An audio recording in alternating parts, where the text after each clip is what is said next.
Hello, everyone. Welcome back to our channel, the place where we dive deep into the world of quality assurance and technology. Today, we're going to explore the fascinating realm of web applications, the underlying technologies, and the architectures that power them. Let us first understand what a web application is. What is a web application? A web application is a software application that runs on a web server, accessible through a web browser. Unlike traditional desktop applications, web apps require no installation on the user's device and can be accessed from any location with an internet connection. The terms web application and website are often used interchangeably, but they represent different concepts in the realm of the internet. Here's a breakdown of the key differences between a web application and a website. A website is primarily focused on presenting information to users in a readable and visually appealing manner. It typically consists of static content that is meant to be consumed by visitors.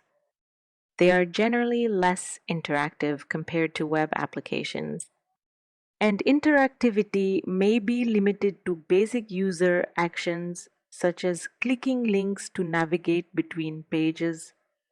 Functionality-wise, the main function of a website is to provide information to visitors.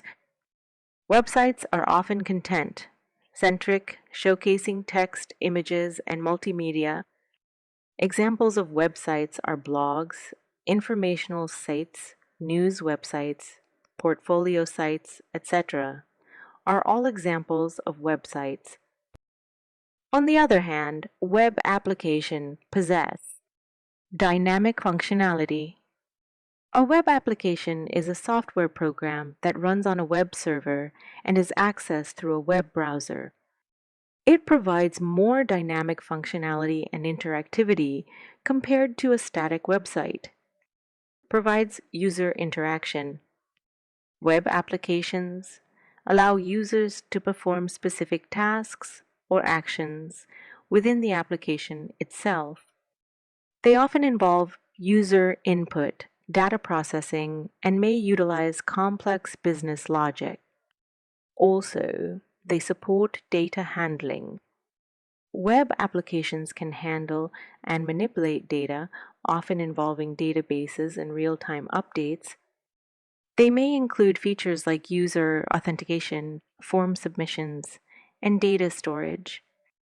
Examples of web applications are online banking systems, social media platforms, project management tools, and email services are examples of web applications.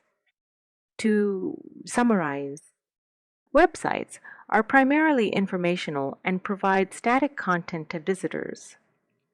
They are typically focused on content presentation and may have limited interactivity. Web applications are more dynamic and interactive. They involve user input, data processing, and often include complex features and functionalities. They go beyond displaying information and allow users to perform specific tasks within the application. In practice, the line between websites and web applications can blur, as modern websites often incorporate interactive elements and dynamic content. However, the key distinction lies in the level of interactivity, functionality, and the ability to perform tasks beyond passive content consumption that web applications provide. Open source web application distributions include WordPress, OpenCart, Joomla. Closed sources include Wix, Shopify, and .NET Nuke. Now, let's talk about the core technologies that form the backbone of web applications. CSS, Cascading Style Sheets. CSS is used for styling HTML elements, making it possible to control the layout, colors, and overall presentation of a web page. JavaScript.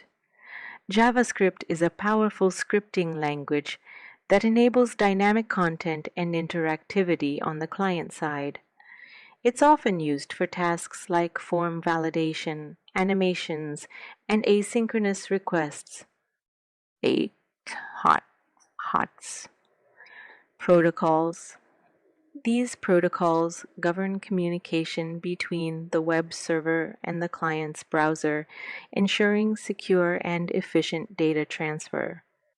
Now let's delve into the architectures that govern how web applications are structured.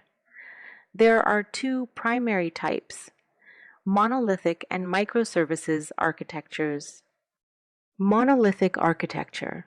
In a monolithic architecture, all components of the application are tightly integrated into a single code base. This includes the user interface, business logic, and data access layer. While it's simpler to develop and deploy, scaling can be a challenge. Microservices architecture. Microservices break down the application into smaller independent services. Each service handles a specific business capability and communicates with others through APIs. This architecture promotes scalability, flexibility, and easier maintenance. Regardless of the architecture, web applications consist of common components.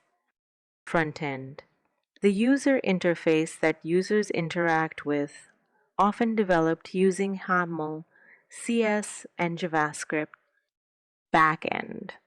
The server side of the application responsible for processing requests, managing business logic, and interacting with the database. Database stores and retrieves data. COM types include relational databases like MySQL and NoSQL databases like MonGod bases like MonGob. Web server handles incoming requests from users and sends responses. Examples include Apache and Nginx, APIS, application programming interfaces. Enable communication between different components or services within the application. All right, that's a wrap on web applications and architectures. I hope this overview helps you understand the fundamental concepts behind the websites and apps we use every day. If you have any questions or if there's a specific topic you'd like me to cover in future videos, don't hesitate to drop a comment below. Thanks for tuning in, and I'll see you in the next video.